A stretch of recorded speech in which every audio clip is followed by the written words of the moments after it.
Review: Experimentation. Experimentation, um romance visual linear sobre 5 histórias curtas, não relacionadas à primeira vista, desenvolvido e distribuído pela Fight Games. Desejo iniciar ressaltando um ponto recorrente em minhas análises: a importância da disponibilidade de legendas no idioma local para produtos comercializados em nosso país. Este é um requisito mínimo que se espera das empresas, especialmente considerando o avanço da tecnologia de inteligência artificial. Um jogo como Experimentation, centrado exclusivamente em diálogos, deveria incluir legendas em nossa língua. Quanto à jogabilidade, é praticamente inexistente.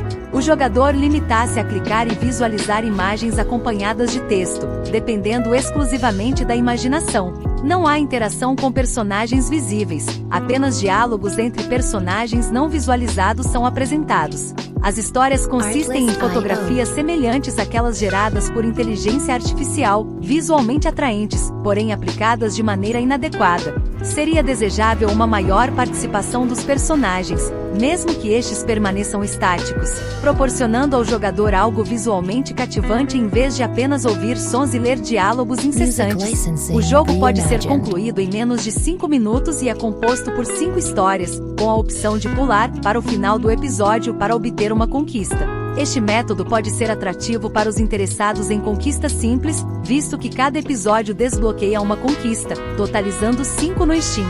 As histórias abordam temas sensíveis e não são recomendadas para pessoas sensíveis a situações violentas, que sofrem de depressão ou enfrentam transtornos psicológicos graves. Dada a possibilidade de desconforto causado por ruídos, trilha sonora, entre outros elementos. As avaliações na plataforma Steam são geralmente positivas, embora as poucas críticas negativas compartilhem da minha opinião.